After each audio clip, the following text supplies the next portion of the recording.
Prem Solovindravan Bihari Lala Ki Jai. Devotees, tonight as we start a little late, I apologize for the late start. Let us nonetheless start by joining our hands, closing our eyes tonight. As we do our second night of Shiv Gyaan Yagna, concentrate in your mind on Shiva before we begin. Thinking of Ganesh Baba, Pratham Puj, tonight, all your children that will be listening, that will be watching your discourse.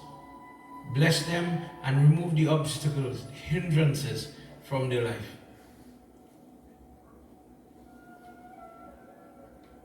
Om Gajananam Bhotaganadi Sevitam Kapeta Jambu Palachar Bhakshritam Umasutam Shoka Vinashkarakam Namami Viganeshwara Parapankajam.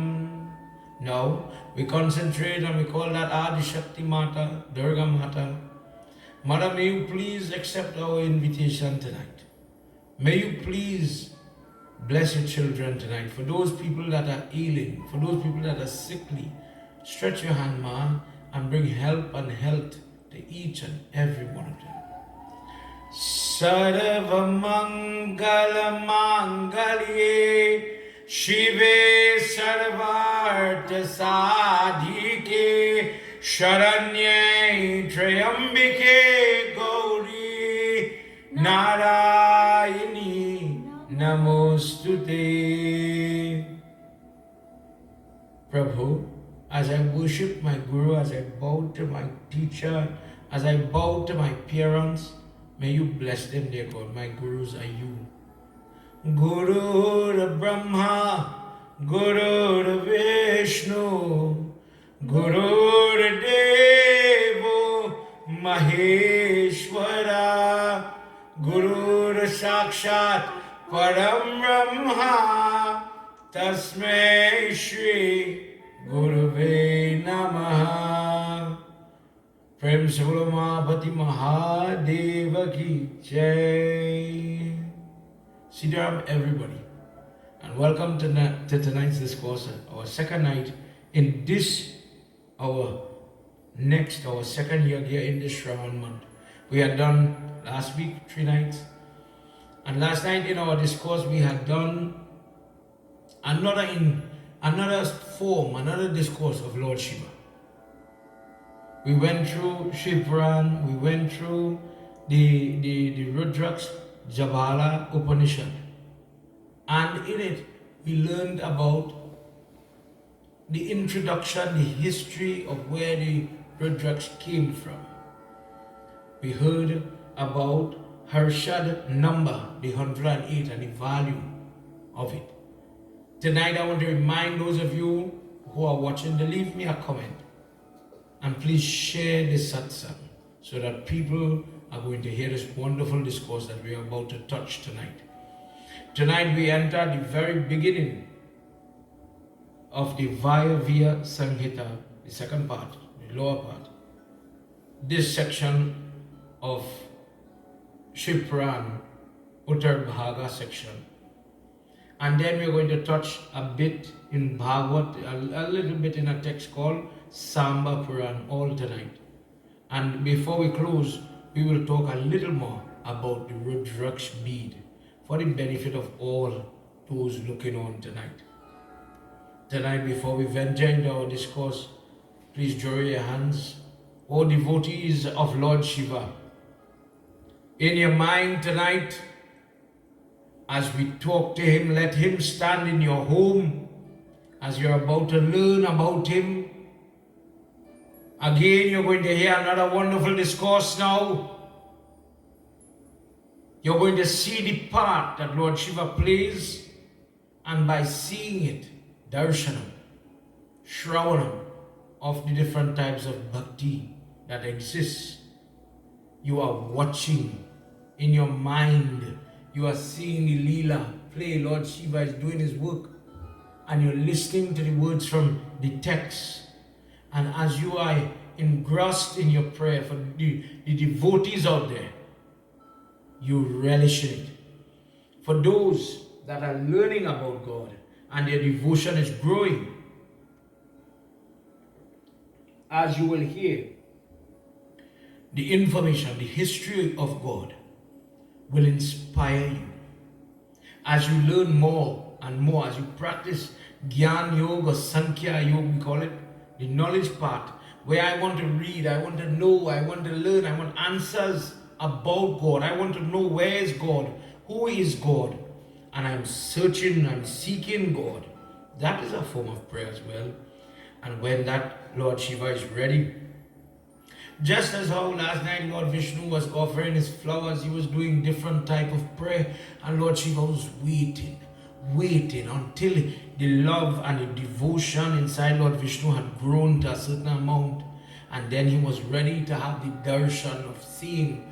Darshan is when your eyes see God. When you realize God is here, when you realize God just saved me from the accident, God just saved me from COVID, God protected my child today, God spared me from losing my job today. That is darshan, when God gives you that vision. But you have to be very sharp. You have to be attentive to see Him. Sometimes He disguises Himself. But the devotee, like Hanuman, can see Prabhu in any form. Are you such a devotee? Tonight, you're looking at this broadcast, and I'm asking you a personal question. When you look inward, when you think about yourself, are you on the track? Are you on the road to being a true devotee of Prabhu? Sada Shiva in this month, this is his time. So we're reading and we're celebrating Sada Shiva. Tonight, let's sing together as we do a couple of verses of the Sumran. As per our tradition, when we are going to read from the text of Shivpuran, we ask for blessings, we ask for permission first before we go further. Gauri Shankar Pad Kamala Prema Sahita Hiyale Srimad Shambhu Puran Ke Bhasha Rajahu Shubham Shruti Sambeda Anadi Shiva Samba Sachidananda Nirguna Brahma Vilaka Ek Dhyayami Sukhakan Tinike Madhava Ravi Gana Desha Shiva Yutdan Prema Sahit Kar Jora Khara Sabhi Namo Shesh Mata Pita Guru Bharati Veda Vyasa Munesh Prema Sahit Kar Jora Khara Sabhi Namo Shesh. Everybody, Gauri Shankar Pada Kamala Prema Sahita Hiyale Srimad Shambhu Puran Ke Bhasha Rachu Shubha Om Namah Shivaya Shivaya Namah Om Om Hara Hara Hara Mahadev Om Hara Hara Hara Mahadev Umapati Mahadeva Ki Jai. Tonight we enter into Shivpuran, we begin there. And the Guru is continuing, Suji is continuing to speak to Saunak Rishi and all the other Rishis gathered in this holy place, this holy Tirat. This is the narrator, Sutji. Very great person. And he continues, he says, Shiva, Mahadev, is the one who turns the wheel of time from yug to yug. He's the one guiding that wheel. And Goddess Parvati is sitting next to him, always wanting to know, what are you thinking? What are you doing, Prabhu? What is going on? Tell me where you are as you visit the different lok, the different planes, the different universe, the different cosmos, as man is discovering now the intricacies of this universe. Our texts, before we had satellite, before we had telescopes, before we had that knowledge, you tell me how these great people that did not have access to the internet and the computers and all the scientific research, how they could have documented the idea that there are many different universes, the black holes, the planets. How did they know that in the planetary system, Mars is a red planet? Our texts document those things. And when you hear it, oh, well, yeah, we know in the system there's Jupiter. We know it is there. But consider something. You know what you know because NASA and space exploration, and they are sending probes and doing all types of things from the space station to find out what they know. These people knew nothing of that. And they know about the ability of Narada to go from one lok, one world to another world. And he's always going. Where did that idea come from? In a time when the rest of the world thought the earth is flat. And that thought is only recent, only a couple hundred years changed. That is not that long. This Sanatana Dharma existed long before. Sutji says, Vayudev, from the previous section, he had sat down to ask rishis and munis about similar type of conversation that he wants to know about Lord Shiva. Vayudev enlightened the sages about a boon, that there was a muni by the name of Upamanyu, that he got power and blessings, Vardhan, from doing Shiv Puja. And he lived with this power, he lived with this ability to share blessings, to share goodness to other people, to wish them well and to manifest in their lives. Son, I bless you, God, you will pass the exam. And then by the grace that this individual, Upamanyu, had, what he said would come to pass. The Prabhu, the God, would maneuver things intrinsically so that that blessing would come to happen. Vayudev, after one day, after doing all his prayer, sat down to listen about, I have heard, O Ishwar, O Mahadev, O Pashupati Nath, you who is in charge of all the Pashu, all the animal life, all the different forms of life, not only human life, but you attend to all. When people do not have reasoning, when they are not compassionate to animals, they could never have your darshan. The Munis, Saunak Rishi and others say, "Oh Guruji, Sutji, you mentioned sage Upamanyu, and he had some blessings. He had gotten some milk or something from Lord Shiva, from Sadashiva, from Parameshwar. Could you please tell us about it? Because we've heard that Lord Krishna, he was able to perform some great amount of penance and prayers. And he meets with Upamanyu, and because of that meeting, it is said that he was successful. Could you tell us a little bit about that?" Let's go into our verse tonight as we start, because we need to finish this part in order to go to the other part, to understand the work of Lord Shiva. Shiva Om Shakti Om Hari Om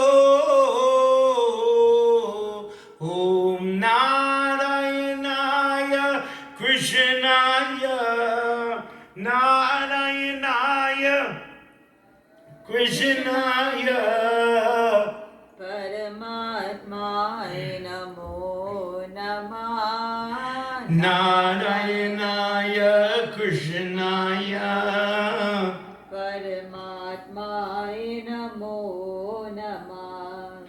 Prapancha Paraman Gyaan Miti Pragyag Shruyam Kathaye Sam Labhadanva Krishno Gyanatam Pashupatam Paramam Vidam Narayanaya Krishnaya Paramatmaya Namo Namah. Narayanaya Krishnaya Paramatma Namo Namah. Vrindavan Bihari Lala Ki Jai. How is it that Krishna had to go and learn from this great sage, this accomplished person? Remember last night I made a statement that when you are getting guidance, go by somebody who could help you. Go by somebody who is prayerful and pundit wise. If the person is not practicing their Gayatri, if the person is not practicing sadhana, if the person is not doing worship, if they don't know about mantras, will they have energy or the ability to give diksha, blessings that will make a difference in your life? How will you see change if the person is blessing you needs more blessing than you? Consider that. Krishna on the other hand, goes to a person that had achieved the blessing of Lord Shiva. And now Guruji is retelling a story that Vayudev had once given. He says this had happened and they had asked Vayu, the children had asked Vayu, the god of wind, how or why did Krishna go and pray to Shiva? And why did he take advice from Upamanyu? Vayudev says, Upamanyu is this great servant. He's a great bhakt, a great devotee of Lord Shiva. So Krishna naturally goes there because he's knowledgeable of the topic, of the way, let me say the road. Who do you go by? Just to paint that picture for a young person to understand.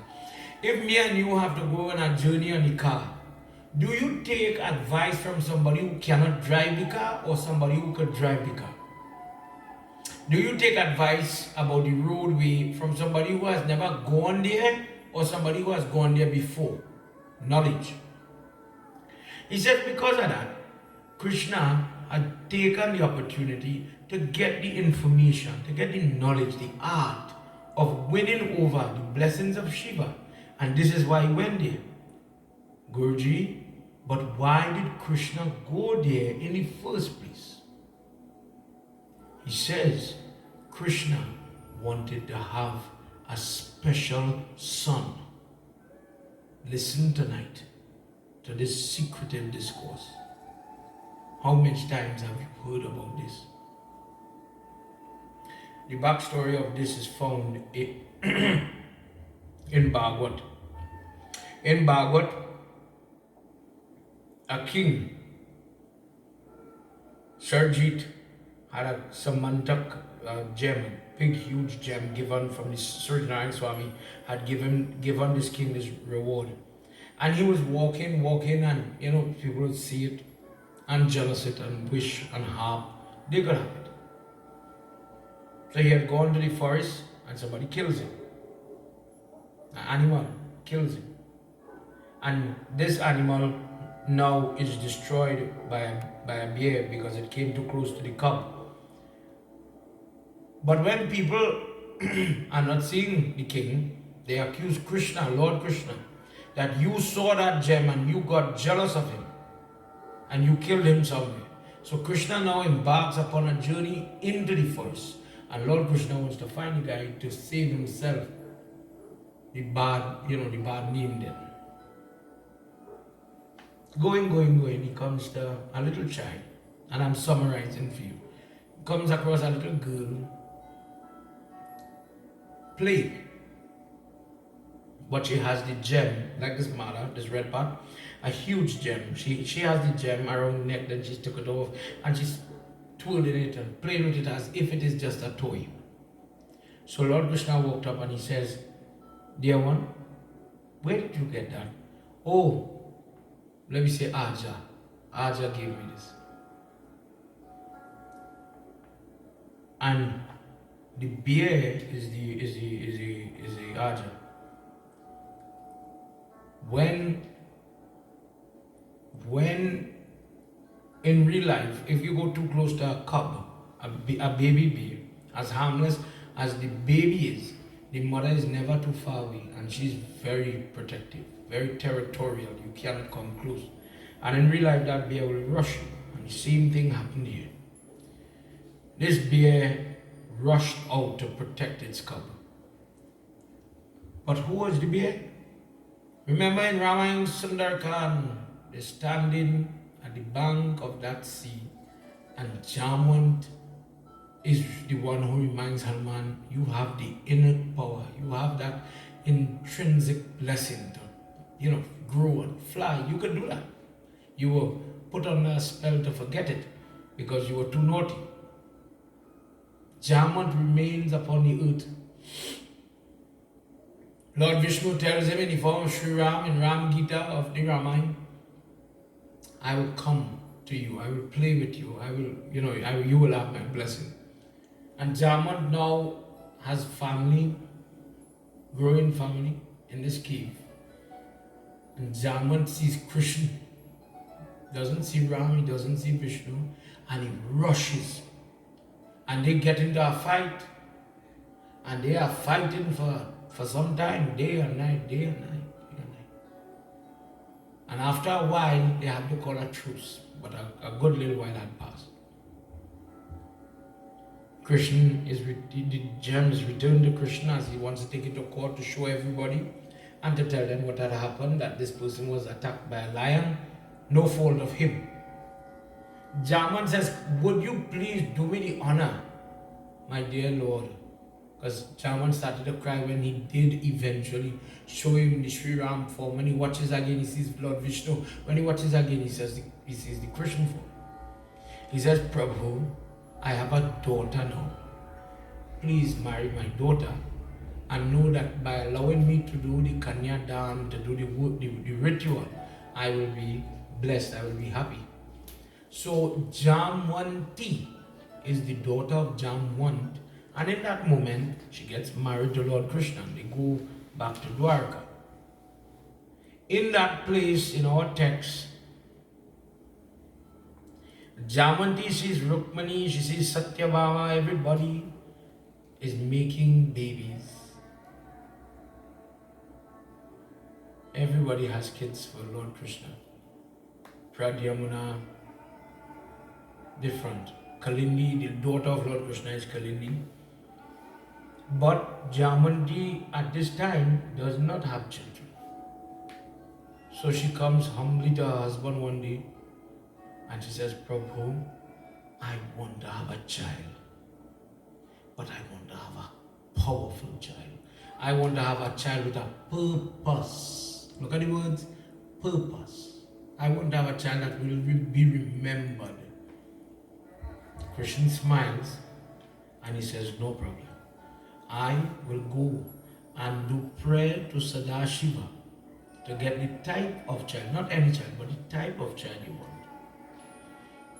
Everybody, as Vayudev says, he says, this is why Lord Vishnu had incarnated upon you. He has come to remove the scourge, and now he is requested to bring forward this type of child. Leading by example, Mahavishnu goes and he seeks the guidance of competent guru for the achievement of a son that has great purpose. Upamanyu tells him, when you are going to worship Shiva in the Pashupati Vrat, in the Pashupat Vrat, this particular Vrat, the other night we were talking about Sombar Vrat, Monday, doing Monday prayers, and how to offer pomegranate, what to pass in your mouth, how to prepare it, how to do it to get the outcome. There are some people who say, well, I have a Murti home, I'll worship Lord Shiva. But according to Gita, when you follow the scriptural injunction, when you do it properly, that is sattvic prayer. And then you're going to get the benefit of the prayer. Now we're talking about Shravan Mas Vrat. He says, go and take basma or the ashes and cover your body, rub your whole body, put chandan in the tripunda form. So you put 3 lines like this. Sometimes people will put hardi or sandalwood to clean the place where you're going to put this 3 line that represents Sadashiva. So all on the arms, different parts of the body for protection. The tripunda is placed, and upon the body, Krishna wears Rudraksha around his neck, in his hair, in the hair as he made a jata, he wrapped the hair with a string with 9, in this case, for this verb, 9 Rudraksha in here. He put Rudraksha on his wrists, he put Rudraksha on his arms, as we see Lord Shiva, look right here in this murti, you will see it. He adorned himself with the, according to Vayudev, of the teardrops of Sadashiva. Vayudev is surrounded by all the disciples of the Veda and the Shastras, and they are eagerly listening. As Krishna feels thrilled, he says, saluting the Guru, walking around him 3 times, keeping his head low out of respect and regard. Krishna goes now to a secluded spot to do his Gyaan, his meditation. And when he is finished, when he gets up for the day and he comes back in, he'll come back by Guruji.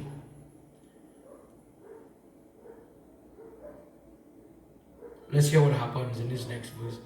Jai Bole Baba Tab Sharanam, Jai Bole Baba Tab Sharanam, Jai Bole Baba Tab Sharanam, Jai Samba Sada Shiva Tab Sharanam, Jai Samba Sada Shiva Tab Sharanam, Tadapra Bhritiye Tam Krishna Munyo Ha Shaktiye Brat Shrishtaye Divya Pashupatiya Sarve Paribritaye Patista Jai Bole Baba Tab Sharanam, Jai Bole Baba Tab Sharanam, Jai Bole Baba Tab Sharanam, Jai Samba Sada Shiva Tab Sharanam, Jai Samba Sada Shiva Tab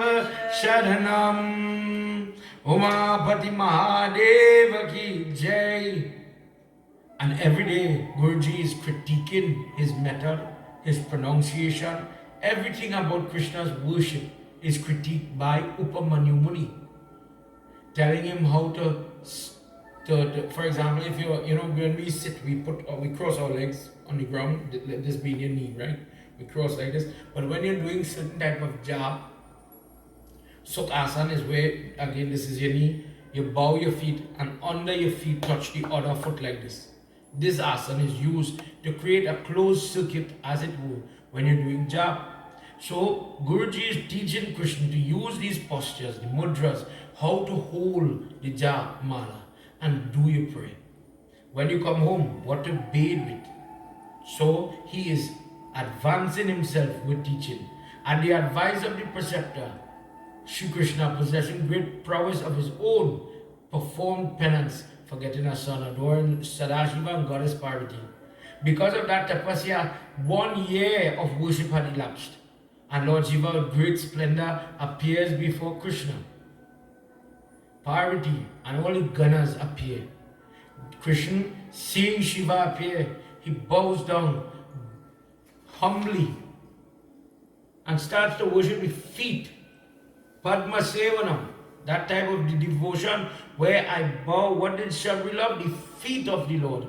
All I want to do is wash the foot of the Lord. All I want to do is wash the foot of my parents, the foot of the Guru. Because in washing those feet, just as Kewat did, and I'm going to get the little dust, the microscopic dust from those 2 feet, and I'm going to put it here. This will bring me, this is the true tilak. This is going to bring me the upliftment, and I'm going to see change in my life. Principle of Vrindavan Bihari Lal Ki Jai. The 2 of them came together. Shiva and Amba Devi.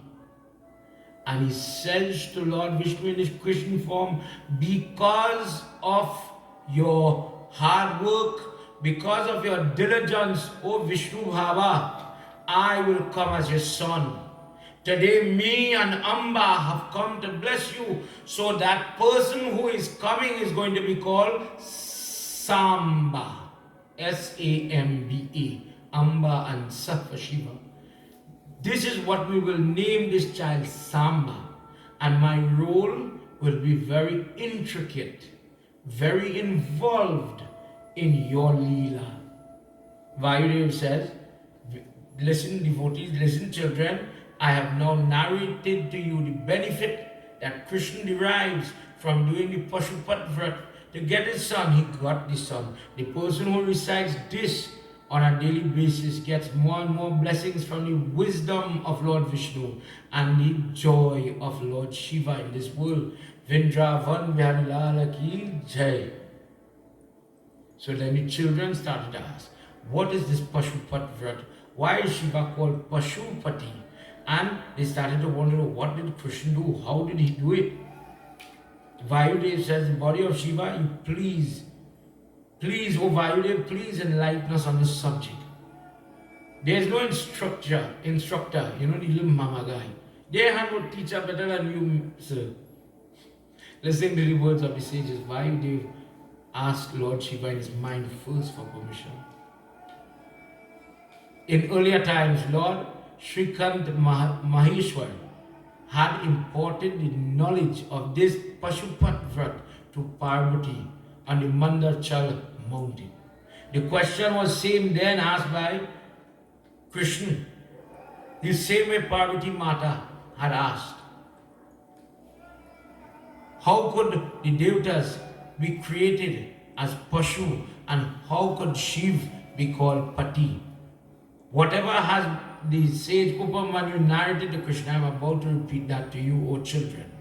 Once Vishnu in the form of Krishna arrived at the hermitage of Upamanyu Muni, and doing prayer he says, Dear Guruji, teach me about the knowledge of Sadashiva, the knowledge of the Pashupati Vrat, Parvati Mata. I would love to listen to these things. What type of God is called the God of animals? Who is termed as Pashu? Where or which noose are they bound by and how are they freed? As he is the Lord of these animals, where does he have them chained? In these words, Krishna says to Upamanyu, and he feels inspired to speak, he starts to tell him, all those from Brahma, in mobile or immobile. This is, the mobile ones are called the Pashu. They are subservient to Sadashiva. Being their Lord, he is called Pashupati. Adoring the Lord with devotion, it is Shiva who gives them freedom from the sansar. The 24 tattva, the different type of karma, the different type of gun, the different expressions of Maya Devi. He is in charge of these things. The Jew is bounded to them because he gets captured inside the snare of Maya. But Maheshwar is the one who captivates all of them. At the command of Shiva, the Devatas started 10 mantras. 10. The Mahabhutas emerged from his body. And in this way, they started to do worship. Prem Sabalo Mahabhati Mahadeva Ki Jai.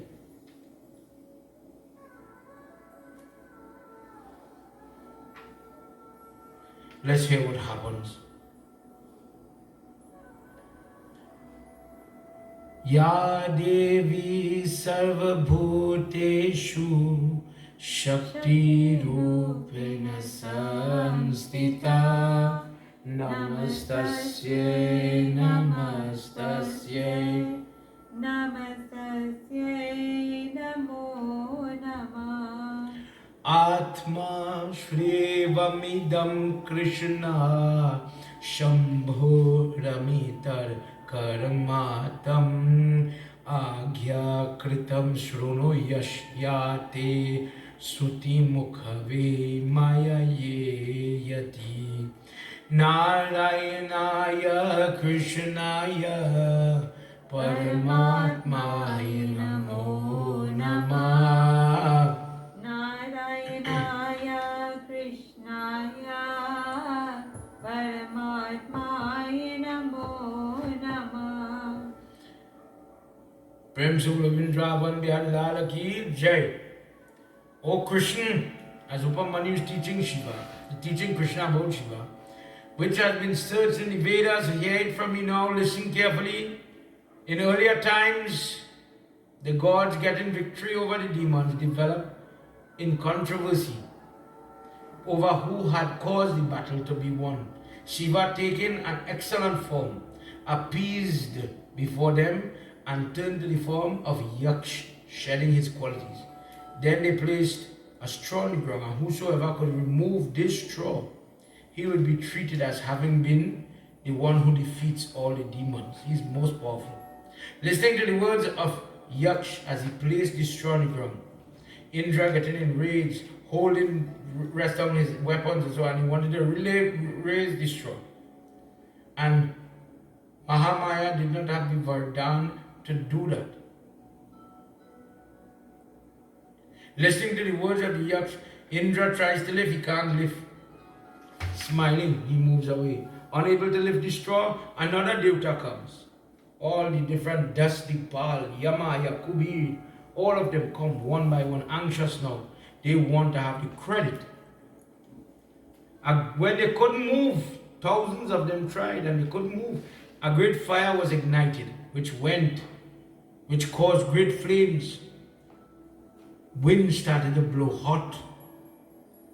Oceans started to get rough, etc. And it is only then, in this place, O Krishna, all the efforts of the god to move the straw became useless. It became nothing because of the self-strength of this Yaksh. Then Indra spoke in anger, "Who are you there?" Therefore, in full view of the god, the Yaksh disappeared.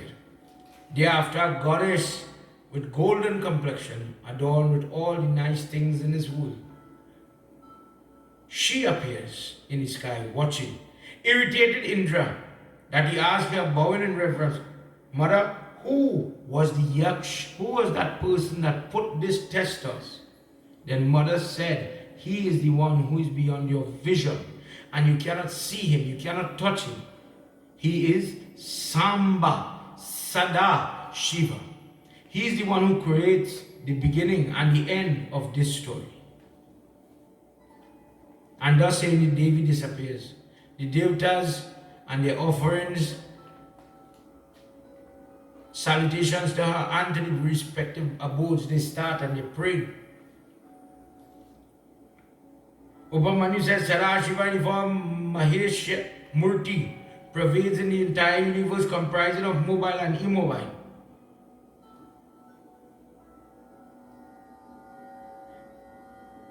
Shiva provides over all these in his own way, in his own murti, in his own form, in his own ability. Let's hear what happens in this next verse. Jai Bole Baba Tab Sharanam. Come on everybody, let's sing together. Jai Bole Baba Tab Sharanam. Jai Bole Baba Tab Sharanam. Jai Samba Sada Shiva Tab Sharanam. Jai Samba Sada Shiva Tab Sharanam. Sa Shiva Sarvam Devatam Swakiyabhyascha Murtibhyah Atatishta Twameva Palam Hetvayam Sarvayeti. Jai Bole Baba Tab Sharanam. Jai Bole Baba Tab Sharanam. Jai Bole Baba Tab Sharanam. Jai Bole Baba Tab Sharanam. Jai Samba Sada Shiva Tab Sharanam. Jai Samba Sada Shiva Tab Sharanam. Umapati Mahadeva Ki Jai. Guruji is telling Krishna, whether you call him Rudra, Mahesh, Maheshan, Sarashiva, he is the one who pervades in this universe and he is always looking on. He is always enjoying your works, Mahavishnu. Well-known images of Shiva in the Ishana, Purusha, Gosha, Vamadev, Aghora, Sayojata, all these images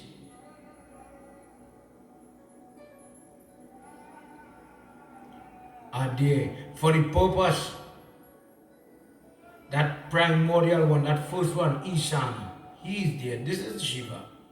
And he is always there watching life, protecting life, ensuring that life continues.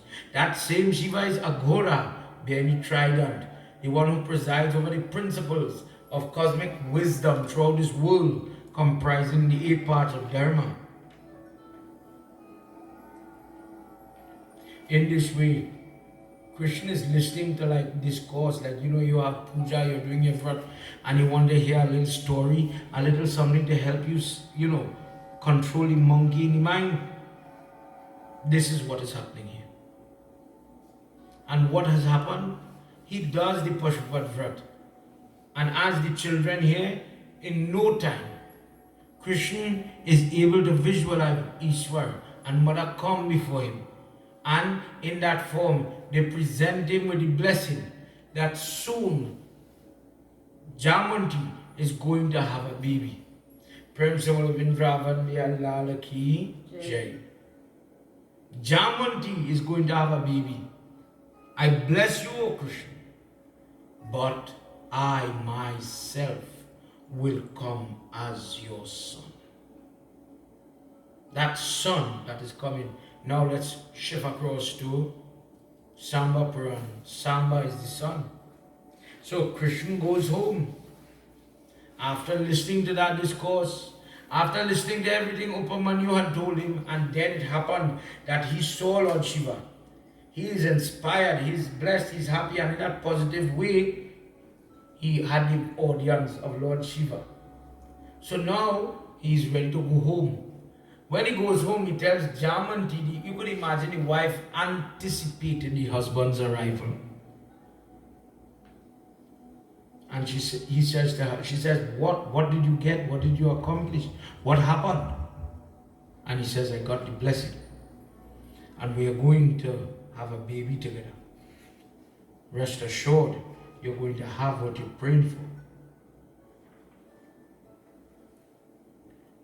Shiva tells Parvati now the truth.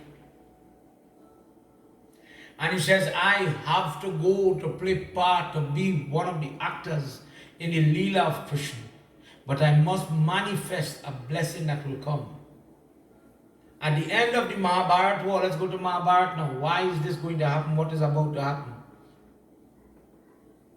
When all of the Kauravas had been destroyed, Yudhishthira together with Krishna decide they are going to go now to meet the blind king, the father of Duryodhana. And when the king now trembling with fear, the king is bewildered, he does not know how to lose. He says, all my sons are dead. And Krishna says, yes. And he says, here are the heroes, Bhim and Yudhishthira, they are here. And if you've ever heard this course, let me just remind you. Dhritarashtra says, let me hug you, let me embrace you, let me embrace the victor. But the new Dhritarashtra, although he's blind, is very strong, very dangerous. So Krishna pushes Beam was going to hug him, pushes Beam aside and guides the blind king to embrace a statue. And holding on to the statue, he played, holding his hand together, and then at a particular moment snapped the murti with his hand, so strong he was, in half. And he says, "Oh, what have I done? I've damaged my nephew." And nephew now, Beam says, "No, that was not me you were hugging. That was a stage. That was a statue. I'm okay, uncle." Krishna now knows the game that they're playing. And he understands, don't let the Pandavas go too close to them. Gandhari, the wife of the blind king, she had put a blindfold on. Do you remember that? And she ties her hair to keep on. She says, "My husband is blind, I am blind." But Gandhari is very angry with Krishna. And she says, "You could have stopped this battle at any time," which is true. But he has to teach, for every action there's a consequence. So for all the wrongs that Duryodhana was doing and all the brothers were doing, there was no mother saying, "Stop, you have to stop right now." The mother and father, it was as if they were helpless to him.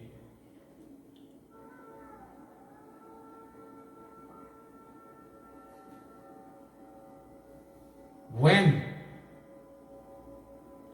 she goes to talk, she says, "You could have stopped this fight. You caused my family to die. Now there's nobody, no male as a son to do our final rites. There's no son. I had 100. She got a blessing that she would have 100 sons and one daughter. And she had it. But because of the Mahabharata war, she lost all her sons. And is now grieving.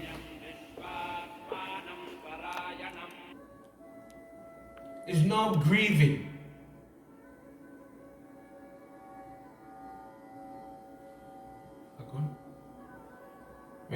Somebody was calling. Please don't call the phone when I'm broadcasting. And she says to him, "You know what? Please remember this part. I put a strap on you that your whole family, your whole great dynasty, all your sons, all your nephews, all of them, all will die. And your own people will attack you, Lord Krishna. You will not enjoy your family." And Krishna does not get angry, does not get perturbed, he does not get vexed. He takes it, took the shrub. Shiva is reminding Parvati that whenever Lord Vishnu goes upon the earth, he gets entangled into the Maya and he wants to stay. But I have to incarnate every time. I don't know if you've ever heard this. To help him, to get rid of him, to get him off the earth. When he came as Varaha, for those of you who did Panch Mukh Puja, in the five-headed form, there's one with a bow where he has tusks, Lord Vishnu form. But when he came in that form in the Kalika Upapuran states, this is the discourse where Kush grass comes from. Lord Shiva has to coax, fight, and then tell him, "Time for you to leave this earth, you are too heavy, go back." And Lord Varaha Prabhu says, there's no book, there's no Ramayana, there's no Varaha. Well, now we have Varaha Puran, but there's no book to record my works, my sacrifice. They will forget me. He says, "No, Kusha grass, happiness, Kusha, happiness, joy, the rest that you brought them out, this grass is going to spring up from where your feet mashed in the earth. And this will be testimony to your fight and your battle that you came upon you to save righteousness." Then when he had come, not too long after, he came as nursing to save Prahalad. And he was very ferocious and he was so angry. And for this reason, till this day, when people have enemies, when people have banditry, when people have trouble and you need God to come with claws to protect you, when you need somebody to protect you, when you are in trouble, Nursing is the form we use. Om Ugram Veeram Mahavishnu Javantam Sarvatumukam Nursing Beshanam Bhadram Mrityo Mrite Namostute. And a person does havan with sea salt, rock salt, or normal table salt could be used. That salt is used for the same reason we fast from salt when we have puja. Why we offer salt in the Siddha when we are giving charity. Why do you share salt food in our Hindu prayers? The salt coming back from the daughter of Sadashiva, Ashok Sundari, which is found in Padma Puran discourse. It is said because she got frightened. Parvati Mata in that Adi Shakti form when they cut off the head of Ganesh says, you are afraid of me? Go and live in that salt, because she was hiding behind a bag of salt. Lord Shiva, after the whole melee with Ganesh is over, and the mother scoops up her baby, and they go one side, and she's feeding him gova. Lord Shiva comes by the gill chain and he says, babe, child, what your mother say, come to pass. It will come to pass. You will, however I bless you, you will go in the salt and become the most flavorful thing in any pot will be salt. And because of the fear that gets you in trouble, whenever people fast from salt, when people offer salt, when people offer salt food, when people share salt food, when people put salt in Siddha, different purpose. For example, the Siddha one is to overcome the fear of Yamraj, whereas whatever your fear is, fast from salt, say prayers, you can pass the exam. Isn't that what we learn? If somebody asks you here tonight, and I'm talking about it for this reason, if somebody says, why is this fast from salt? Me and no. Tonight, please understand it is to overcome how you do, how you give, what you invest is so you get. So I am curtailing, I am cutting off salt on a Thursday. Dear God, I am cutting off salt for Navratam. Dear God, I am afraid I lose my marriage. I am afraid I lost my job. I am afraid I get sick. Dear God, remove that fear. When you have enemy, when the enemy is sickness, when the enemy is a person doing nefarious prayers, because that does exist, devotees, it does. If we as pundits don't tell you the truth, you would never know the reality and the dangers you are in. So you must know the trouble that some people can put you in, and then how to battle it, because our God is no timid person. He's a warrior. Mahavir, he's the most courageous. Mahadev, he is the most powerful. When that Trishul starts to swirl, when that Sudarshan Chakra starts to go, without effort, that enemy is going to be reduced. For this reason, he says, this is the history of the salt and the history of the child. And if you do these things, oh Krishna, you're going to get certain outcome, you're going to get certain blessings. And that was when he had come in the nursing form. That entire avatar, the problem with that avatar, when Hiranyakashipu is destroyed, the Munis, the Devatas beg Prahalad. I'm repeating for those of you who've noticed this course from Bhagavad Puran. They beg Prahalad, go and sing for him, he loves you. If we go there, he will rip us apart. Narsingh had done, it is a wonderful discourse, I'll read it for you one day. He rips apart all the soldiers, all the guards. As they come close, the nails go into their body and he rips them to pieces. Everybody was afraid of his power. And because he was so raw, I mean, after all, he's roaring like a lion, claws. Prahalad goes. And there's a stotra that we use when people are fighting different type of sickness, different type of trouble, your body rotting, the doctor give up on you, and we are praying for a miracle. There's a prayer in that Bhagavad that Prahalad calls on nursing and begs him for peace, he begs him for solution, he begs him to shanti. And in it, the Devatas see how nursing is holding Prahalad out of love. He wants to secure his devotee, but the nails of nursing is piercing into the body of Prahalad. And all the sages and saints, all the Devatas are looking on, and they are Oh God, thank you that this child is doing this, but oh God, look at the child, look at the sacrifice of this devotee. This child, his back is bleeding. The same Prahlad that calls on Vishnu now is in pain, but God, look at him, this little boy, he is not deviating from his prayer. He is not breaking from that.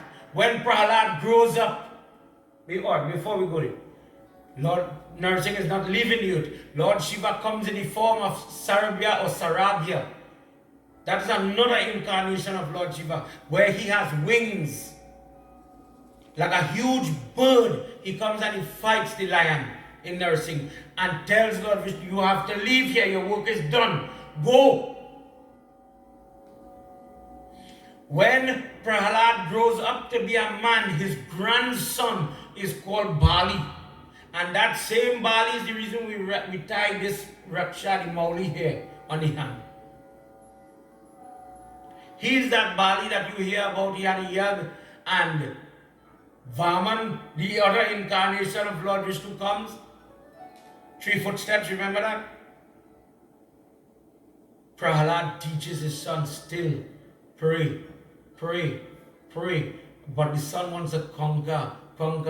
And in doing that conquering, but he uses the prayer to protect himself, he incurs the wrath of Lord Vishnu. Lord Vishnu had to come again. And when Vaman is there, Lord Shiva appears and he says, Prabhu, even in this small form, you are too heavy. Please leave. When Prabhu comes as Sri Ram, Parvati, I had to go as Durvasa. We did Durvasa discourse the other night. I had to go as Durvasa to make a Leela happen, to get Sri Ram off the earth. And how I did it, I got rid of Lakshman. And when Lakshman left, then Sri Ram is ready to go. Sita Mata had already left. One day I want to do that discourse. For Guyanese brothers and sisters, we must listen to the story. We listen to Anand Ramayana. Anand Ramayana is the Valmiki written Ramayana.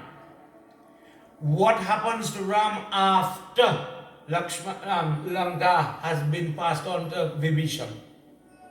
What prayers did he do? What did he do with his children, Lava and Kush? Who did he marry them to? Who did he marry? The sons of Shatrughan, the family of Lakshman. Where did they end up? The grandchildren of Lava and Kush. Who were them?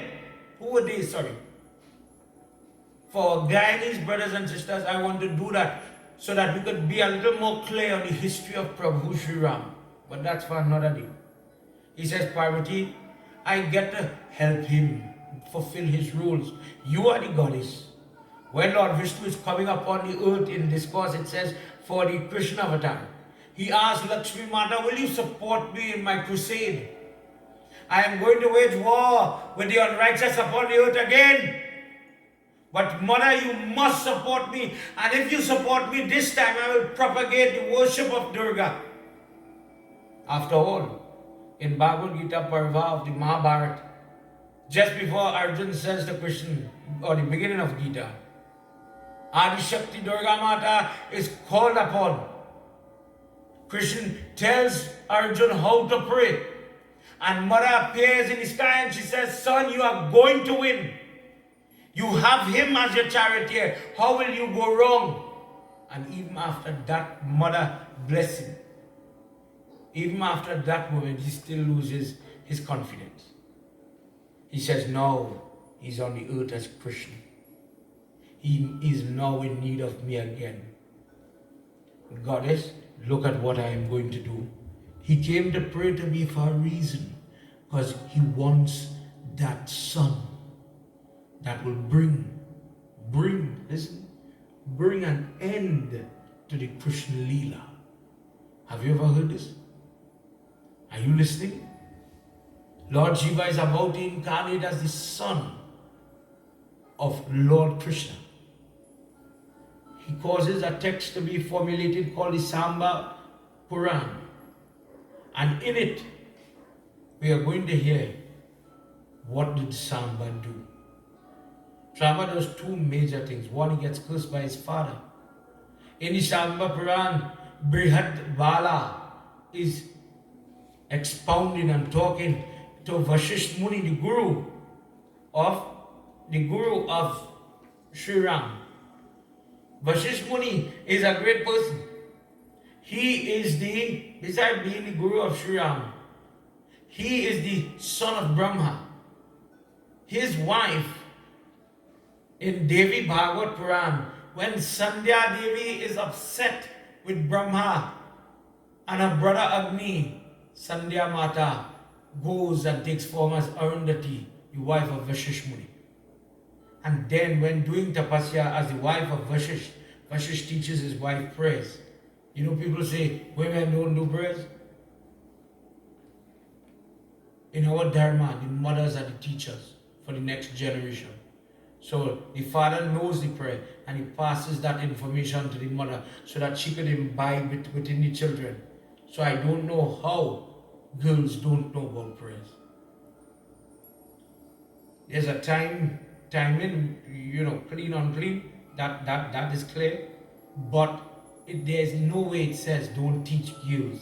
Don't let them know this top secret, whatever it is that some men want to hold on to. No. Women have equal rights. Please remember that. In this instance, Vashisht is speaking to Brihad Bala in Samba Puran. And he says, could you tell me where Surya Narayan worship? You know, long ago, people used to have Surya Puran on a Sunday morning. Satnarayan Katha, Rotan Katha on a Saturday. And Surya Puran on a Sunday. Tell me tonight, as you watching, write a message. Did you all in your house grow up with that practice? Surya Puran on a Sunday. And Surya worship, red flowers, according to the part of Surya Narayan Swami, when you're doing his Mahanbhog, it is not only the Mahanbhog, but when people talk about the like for example, if you're doing the suji or the cream of wheat method, which is the original method for whether you look at the Islamic recipes, the Hindu recipes, there are different ones. Like places in Iran, places in Iraq, they make a version of what we call Mahanbhog. But the suji powder, which is the cream of wheat powder, is integral in all.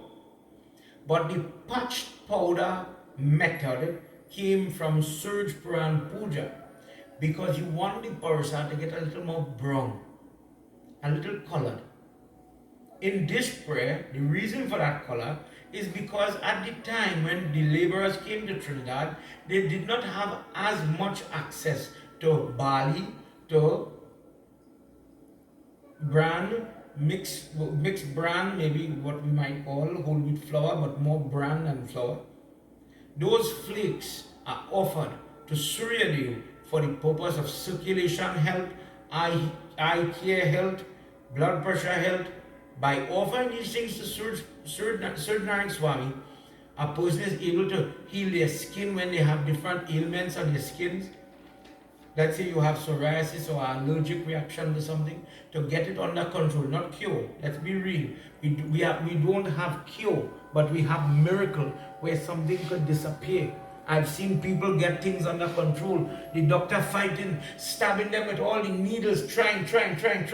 And when you endeavor, like what Krishna is doing with the Pashupati vrat, when people pray and they use the methods, they go by the river for Surya Narayan Swami and they make balls with whole wheat flour, bran flakes, pearl barley, and Om Rang Ring Rang Sa Surya Narayan Nama, and they offer it into the water for the fishes to eat. By doing that type of karma, the sin, the plague that is upon your body, let's say skin difficulty, nail fungus, hair problems, eye problems, any type of inflammation, affection, Surya Narayan Puja. This is why it was so big for our people to worship the sun. But Brihad Bala, a Muni, a student, is sitting at the feet of Vashisht to ask, where did it start? And Vashisht has the answer.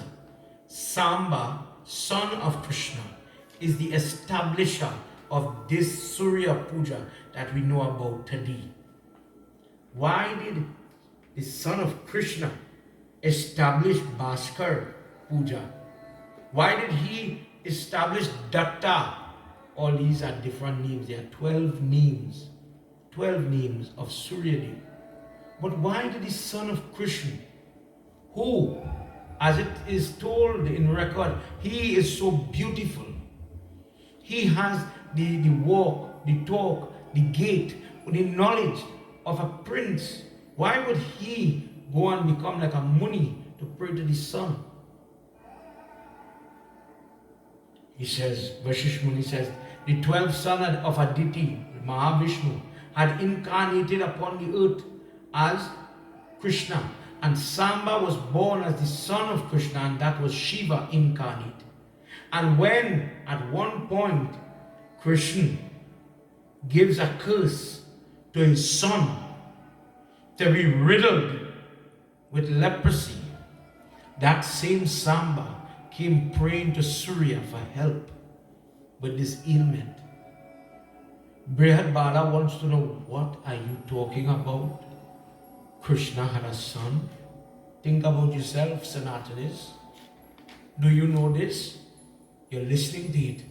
Is it appealing to you? Or is this just garbage? Question yourself to know. Question yourself tonight. Leave me a message. Let me know. And please, devotees, we need to share this before I go into this piece. If you're watching me on YouTube, share it for friends. Subscribe to the channel. Come on. Something is about to happen. What led a father like Krishna to curse his son? The only son he has from Jamanti. Why would he do that? Vashish Muni says, it had a lot to do with Narad. He says, Narad Muni, your brother? He says, yes. Please listen attentively. Narad Muni, that mind-born son of Brahma, roams freely. Listen to what I say here. Roams freely from world to world. He goes from the world of Brahma to the Lok of Vishnu, to the cosmos of Rudra, to the sun itself. He could do interstellar travel. He could go to the place of the ancestors, to the demons, to the Nagas, to Yamraj, to Varun Devta, to the city of Kuvir. He goes anywhere he wishes upon the earth, even in the nether regions. And one day, this very short-tempered Muni comes to Dwarka, Puri, to see Krishna. All the young princes, because now the place is full with children from Krishna, and all his uncles, from his father, from everybody. Family is growing. All the young princes of the Yadu dynasty, led by Pradyamuna, one of his sons is Rukmani, bow their heads in honor of Narad. Narad is pleased. The princes welcome him, prostrate before him, worship him, wash his feet, give him tilak. But Samba remains steadfast, silent, one side. And Narad Muni, he interprets this as disrespect. He does not know, Samba does not know what is about to happen. Full of pride, this young man, because he is full of pride, thinks that he is not to bow to anybody. Narad noticed the impertinence of Samba and thought it is time for me to teach him a lesson. I am going to teach him a lesson. And what happens? Thinking like this, he goes to Krishna. Krishna, who had rescued all the wives. Remember, plenty of people attack our Dharma and says, Krishna had 16,000 wives. Please understand that in India, till today, we run a patriarchal society. Men are the boss, women are subservient. And make it worse, women in Trinidad, in the Western world, a widow is a normal person. In India, in some parts, in rural India, women still have to shave their head. They must wear white. They must abstain from going to weddings. They are shunned. If a person who is a widow goes to a wedding, it is as if you damn the bride that she too will become a widow. If you think about it, if you are a widow, could you bless me with what you do not have? Again, could the person bless you if they do not have that power, the karma, to lift their hand and give you what they know about. That is like, I have a degree in biology, biochemistry, and special research in microbiology. But I do not have a degree in engineering. Could you imagine me going to tell the builder, put the beam this fat and so deep and so high? That house mightn't stand up for long. Likewise, in this example, this person does not know. This woman is treated as if she's a scourge. So what happened was there was a great battle, and men go to battle, and men die in battle as a regard to war till today. So it leaves a lot of widows undefended. So when invaders come now and they kill the husband on the battlefield and they take the city, they rape and pillage. Last night I had mentioned World War II. What happened in World War II when it finished? America came from this side, Russians came from this side, and they split Germany in half and half. But the Red Army or the Russian Army historically raped all the German women who were plain, they were aristocratic and high-handed over the Jewish people. Rape was rampant in Germany after the war.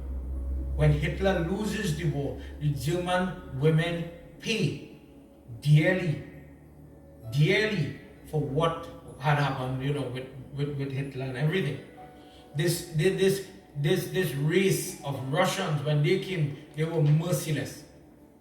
And in history, for example, when the Mongol and different invaders came to India, this is where they struck the bargain that the girl, we don't understand Mangal Sutra and gold is gold. We don't understand these different Sarabindu and all these different niceties you will have. Put red mark here and we will know we respect marriage. Don't touch a man's wife. But when she becomes a widow, take it off. This is why if I go to do funeral, you see the act of Sindura, where you are taking from a dead man's hand, you're taking back something. I don't practice that. I don't believe in it. There's no record in the book where it says do that. First of all, the life of the man is out of the body. Who is taking it back? And if you take him back, Sindur, my only point is make sure and take off the Mangal Sutra and give him the wedding ring, everything. Put it in the box and give him it. That does not in any way, that does not help the soul of the deceased, it does not help the soul of the wife. In fact, if the wife just sits down and she prays to God on both of their behalf, that would be more beneficial for everybody concerned. Invaders would pillage children, rape them, strip them, beat them, break them. Krishna, being an emperor, is in charge of this kingdom that was ravaged by war. 16,000 widows existed. And what he said was, by name, I accept you as a wife. There are 8 different ways to get married. This is not the one where you're walking around the fire and all these type of things. This is a marriage for protection. It is not sexual in nature. It is an understanding for protection because of the times. And I need you as a Hindu to understand what was happening. This is a politician. This is the king. So he becomes a servant. Do you know that the politician, according to our books, if a person has no children, the prime minister, the minister, the MP, if you would ever get them to do it, is the person who is authorized to do rites on your behalf, just as the pundit. Just as I would do your prayers on your behalf if you have nobody to do it for you. Or let's say you're in a hospital and you can't do the prayers, the politician or the pundit could do it on your behalf.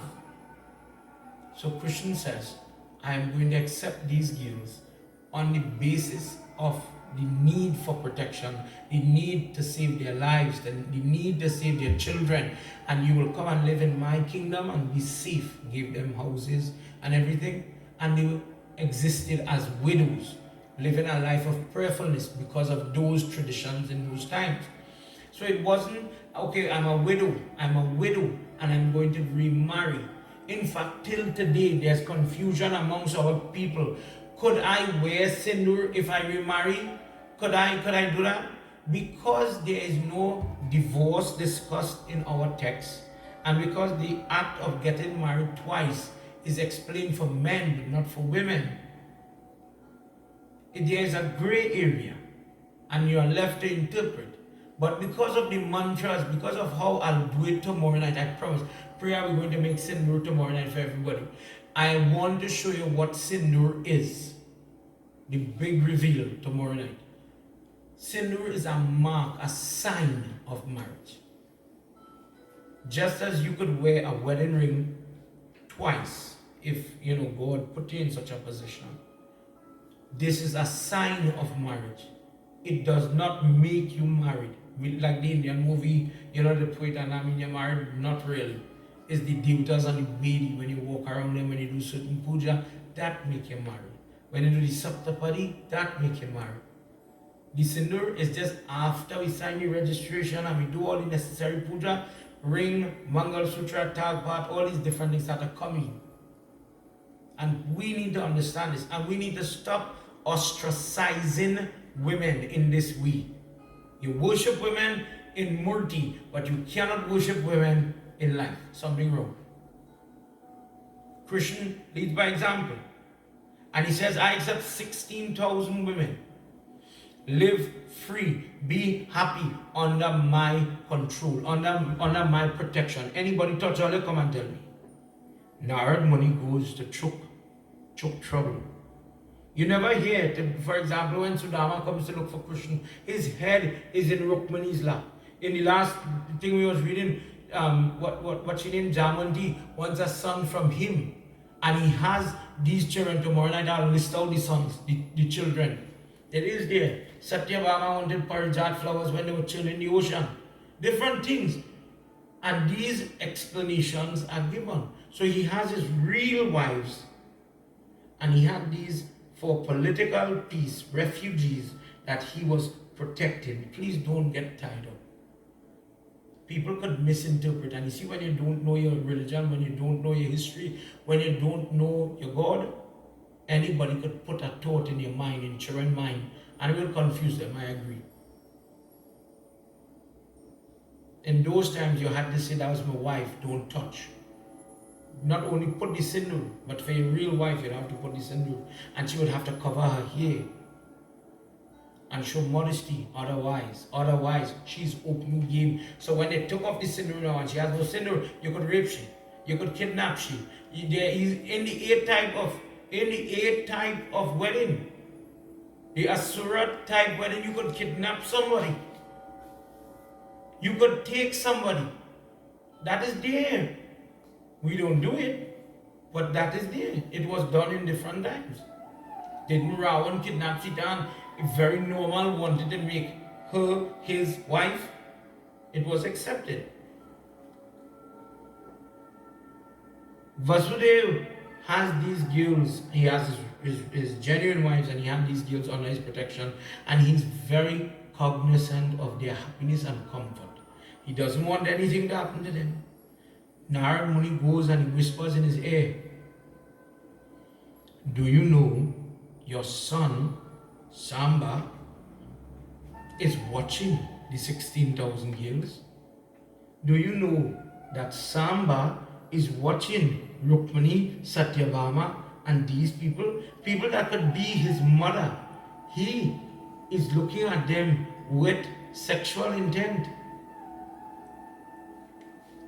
Krishna paid no heed, takes the thought and he walks away.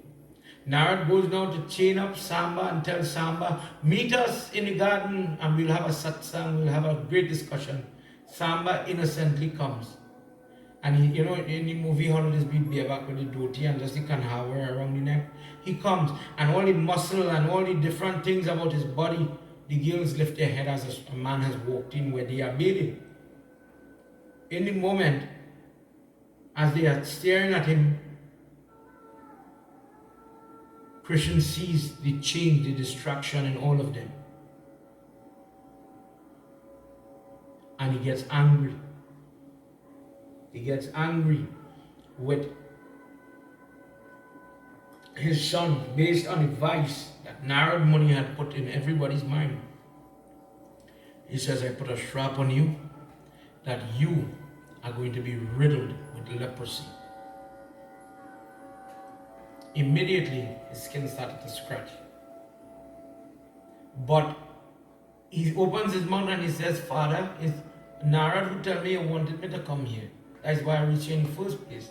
And I would never look at them in an untoward way.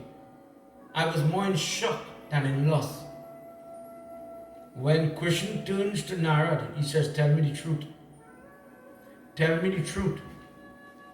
Did you conspire? Did you do something to get me to put strap on my son? And Narada Muni says, Prabhu, yes. Because he is too full of pride. He has an attitude. He has a way. And in this way now, Vasishtha Muni says, Brihad Bala, Krishna turns around to his son and he says, son, I made a mistake. And now I have given you a strap that leprosy and skin ailments will deform your body, making you very ugly because I taught you so full of pride. So full of pride that you, of your physique, that you are now going to pay for this.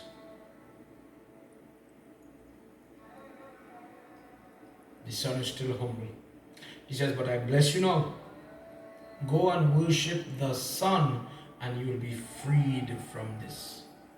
And it is here now, Sri Adi Shakti Mata Ki Jai, it is here that Samba, the incarnation of Lord Vishnu, Lord Shiva, goes and researches, speaks to the Munis, how to, have you ever seen a movie, or if those of you had gone to India, seen how they put their hands in the waters of the Ganga and different rivers, and they would dip down, taking bath in these waters, standing, neck high or chest high in the water, and offering arga and dar to the sun as it is rising on the horizon. Different type of practices that we follow till today. If somebody asks you today as a Hindu, as a Sanatanist, how do you offer a dar to Surya Narayan Swami? Surya Dev, as I said, has all these things he's in charge of. It would only make sense, as our ancestors would do, Surj Puran. I understand now why. He's an important guy. I need to shanti him. I have this problem. I have that commodity. Now we have these commodities that is causing trouble. Because of the commodities, you do Surya Narayan Swami Puja. And how do you offer the dar? Keep your elbow straight. Straight. Don't kink. Straight. Hold the lota here. Put rice if you have dal, if you have rice, if you have till, any kind of till, a red flour. And using a mantra that maybe Guruji, Panditji, or anybody would teach you, but make sure you know which mantra depending on your ailment. The sun is in front of him east, very early in the morning, the sun is coming up, the light is spreading slowly. Behind you might still have a little darkness, it is not full hot sun, 8 o'clock, but maybe 5 coming to 6. The place dawn is coming at the Sandhya hour of dawn. Say in your mantra, tip the water and let it fall like a curtain, Samba Puran says. The sun and you, and pray, let the sun penetrate this curtain, this medium of water or milk, and hit your body and heal your body. Run over your skin. Why do we face the east when you're praying? Because the sun is in the east, usually in the morning time. And we want the natural rays of that sun to penetrate my body, my soul, and burn away the bad. Samba goes and he does these prayers and he overcomes. One day he is overcome, he's cured from the curse of Krishna. And he continues to live until another day he had angered myself, Vasishtha Muni. Krishna had devised it was time now for the curse of Gandhari to happen.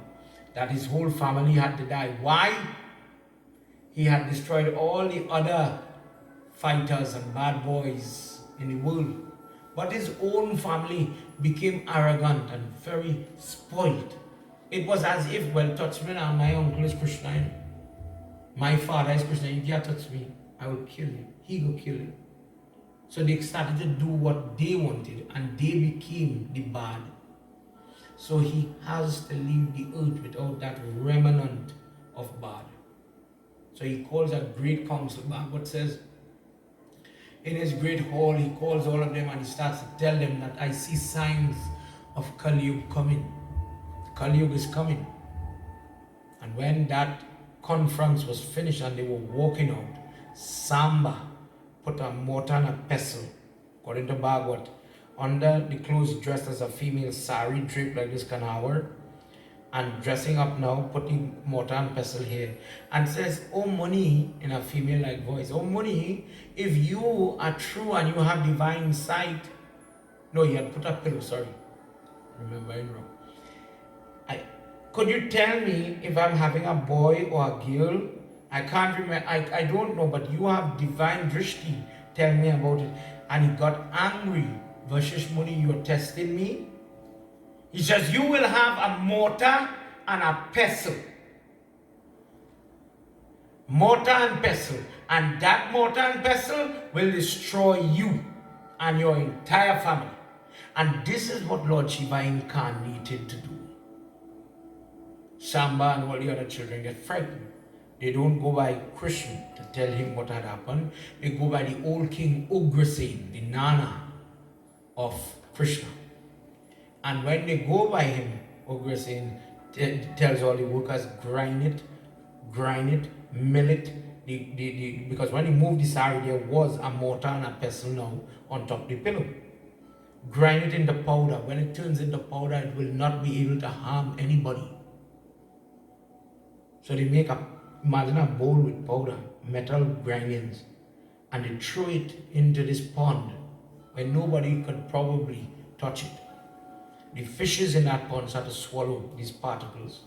And when the fishermen pull from the river fish, in their bellies they get clumps of ore that are fashioned like arrowheads.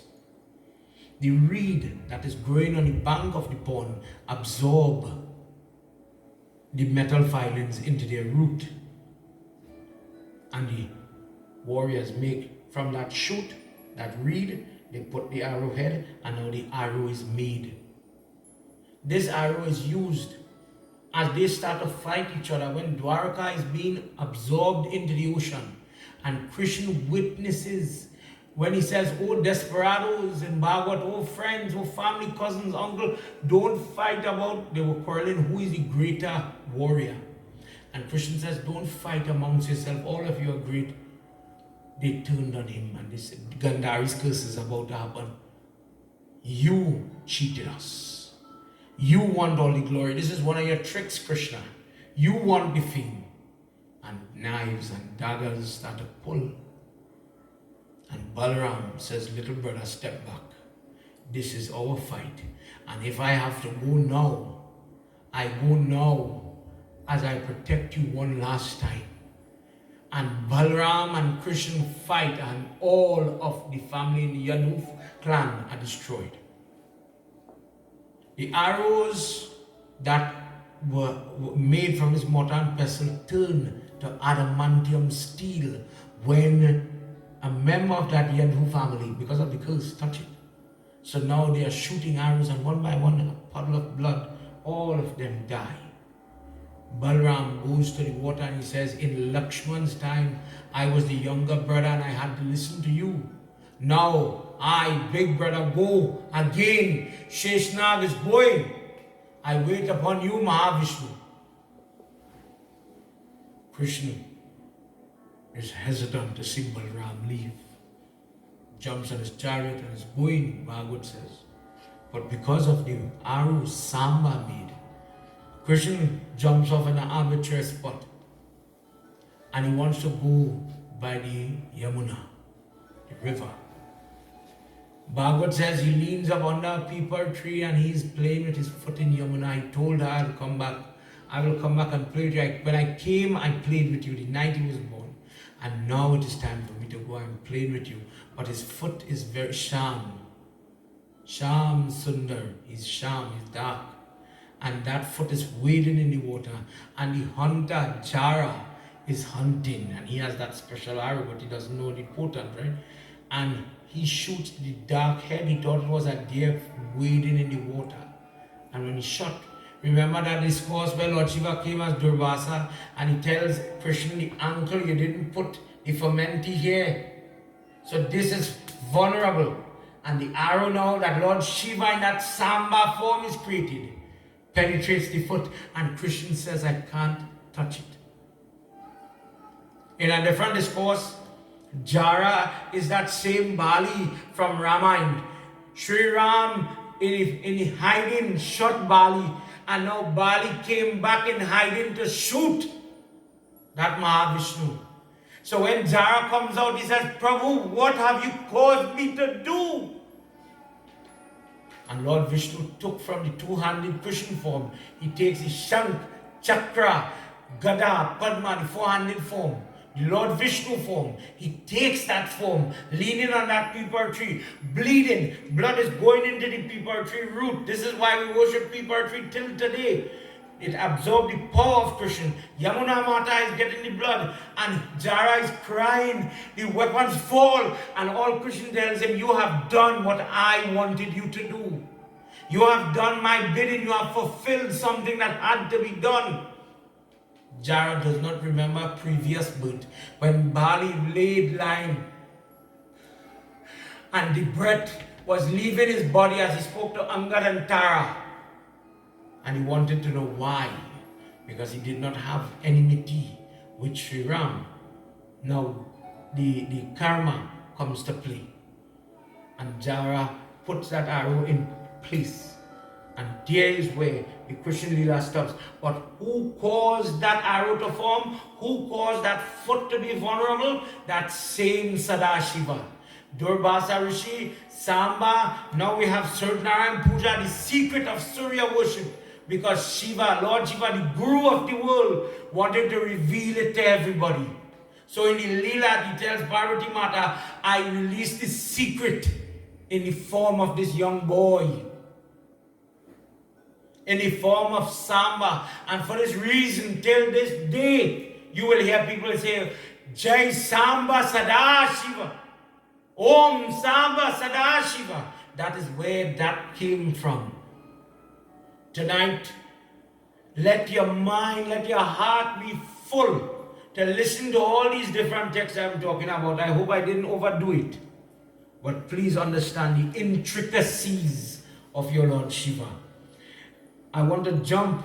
Umapati Mahadeva ki Jai. Tonight, as I continue in the Upanishad, remember what it means? Sitting near Prabhu and writing what he is saying. Lord Shiva is saying in this Rudraksha Upanishad, Jabala Upanishad, he says, Sanakumar, from my eyes, teardrops came, it fell upon the earth, and the Rudraksha seed, that vegetable kingdom of this type of plant, that genus came. The wearing of this removes the sins of the devotee, the sins that are committed in the day, the sins that are committed in the night. Seeing it produces virtue. When you see Sadashiva wearing it, when you see people wearing it, just by bowing to the person, because that person is now blessed by Shiva, you will get blessing. And you just bow by a Baba foot. The wearing of it produces 100,000 type of blessings and virtue than if you were just japping it and you were not wearing it when you were finished. Wearing it, doing jap with it, produces more blessings. It is said that the Rudraksha that has a good size, not only the small one has benefit. Sometimes we wear the small one on the wrist, but the big ones like these are very appropriate for a person to wear. Pray, see if you could get me the Rudraksha bead for me, please. Oh, okay, not tonight. Tomorrow night I'll show you different types. He says, in the trees, different classes of trees, Brahman, Kshatriya, Vaishya, Sudra came to benefit the different varna of people. There are white ones that the Brahmanas wear. There are red ones that the Kshatriyas wear. There are yellow-coated Rudraksha bead that the Vaishyas wear. Black ones that the Sudra would wear. And when you wear it, it gives you the energy to do what you must. The good bead is a bead that is well shaped. It has a particular song if you tap it. It is not hollow. well shaped, and before it is dried, because it does not come from the tree in this way, this is the dried form, it has a natural hole in the center. This is the best type of bead. When people make, because people are making plastic beads now, you must know the features of the bead. And when you get a genuine bead, for example, the Indian government gives you a certificate of authenticity when you go Haridwar and you buy the Rudraksha bead. You get genuine bead. The wise should wear this on his body, on his limbs, in the mala that he wears around his chest. And when it is the correct size, it is correct sound, it is the correct shape, these things should be threaded with a silk type thread. And when it is worn, it brings about blessings. There are different ways to test it. Sometimes they scrape the genuine seed on a stone and it is so strong it will leave a mark on the stone. Floating on water, there are different ways. One should wear this on their janu. If he wears 9 Rudraksha in his hair like how Lord Krishna did, that person's head will be under control, their mind will be under control while they're doing tapasya. For this reason, you would see when people have their prayers, Guruji might give you one if you buy it to Charahavi or to bless it, they would wear it when they have their puja. They might wear it when they go to exam. They might wear it on their hand when they're in danger, when things are happening and they need protection. Hear it in and around the ears, the neck, the arm, the wrist, on the shoulder for the person who has the bhek or the tulsi mala for the person going into sannyasi, or for the person who is the aspirant, the person who is wearing the janev, wear it on the janev. A person can wear Rudraksha when they are sleeping, and when they eat. But it have rules for the eating. When a person wears it as a crown, the devatas Ishana, Tatpurusha, Aghora, and others, Sajota, the Pancha Brahman or the 5-headed form of Kalagni Rudra, they sit with this individual and they bless the person with protection.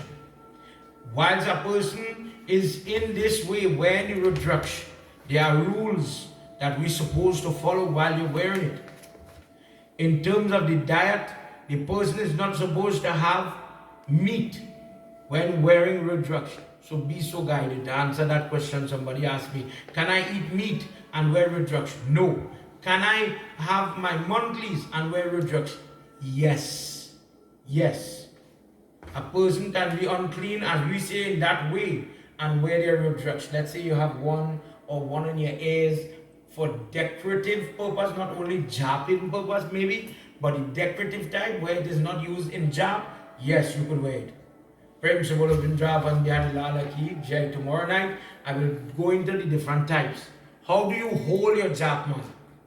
How do you use this? This is supposed to be 108 beads, and this odd one that chokes out, watch it. This is the 109. This is supposed to be an odd bead. But in some malas, I have seen only 108. This pretty part is decorative. It has different colors for different people. The bindu, the miru, the sumiru, all are the names of this. And you are not to use your index finger. You are holding the mala on your middle finger. And you can pull or push to count. The only major rule is that when you reach, let's say I'm doing 107, 108. So I reach here. The natural thing will be is to count 1 and go again. You turn it around, you don't cross the sumir. Have you done that? Have you done, okay, I'm doing jap, man, doing jap, and going, circle. Every time you do that, remember Lord Shiva worship is very funny.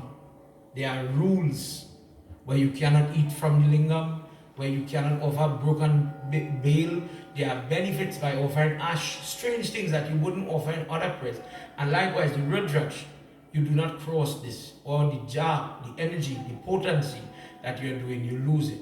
So if I'm going, as I said, this way, and I'm finishing, stop, turn the mala around and go back how you came, but never cross this.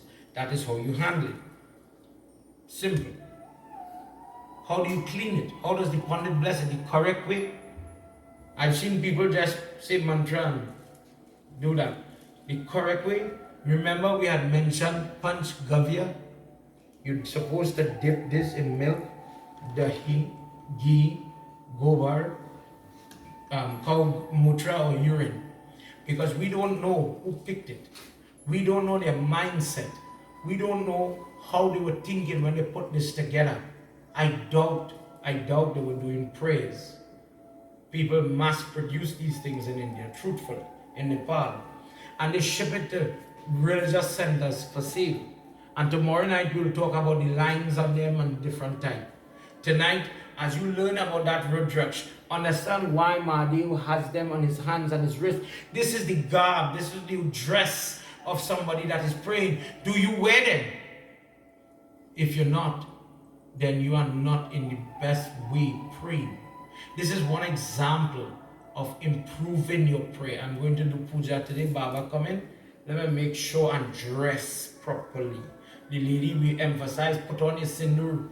There's a section where you say you wear your gold to do your prayers. And this is why people had the tradition of putting on at least a piece of gold. There's a reason I'll read it for you when you go to do your prayers. And likewise, this is equally important. When you're buying your children gift, remember in this world now, we can't wear big pieces of gold. That would be a very crazy thing to do. But you could get them the earring, take a bead, get a mala and take out a bead, and take it to a jeweler. He'll put the gold wire in through the hole, make a little stop at the bottom, and make a little entry so that the child could wear it as an earring. We are Hindu people. This bead could be secured in a ring and be worn on your hand. It could be here, it could be on your wrist when you are doing your prayers, so that Lord Shiva, wherever this bead is, this simple Rudraksha that we don't take very serious. Yes, you are supposed, when you're going to do your job, bow to the Surya. I am bowing to Shiva. I am getting ready to pray. And in this way, when you go to do whatever you're doing, you would get more and more punyam, good actions, good activities, benefit, ashirvad, blessings. Prem se bolo Mahapati Mahadeva ki jai. As we conclude tonight, another interesting discourse blessing us to understand the role Lord Shiva plays. To understand how he, in Janam after Janam of Lord Vishnu, he goes as a supporting role to help him return, to remind him of the reality. It sounds strange, but they always get caught up. He always gets caught up in the family.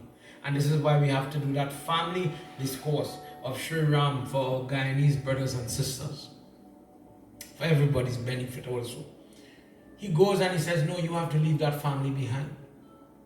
When he was in the Varaha form, he says, I have 3 sons, 3 little piglets he had with Mother Earth Prithvi Mata. What will become of them? Make them immortal. And Lord Shiva says they will become the 3 Agni.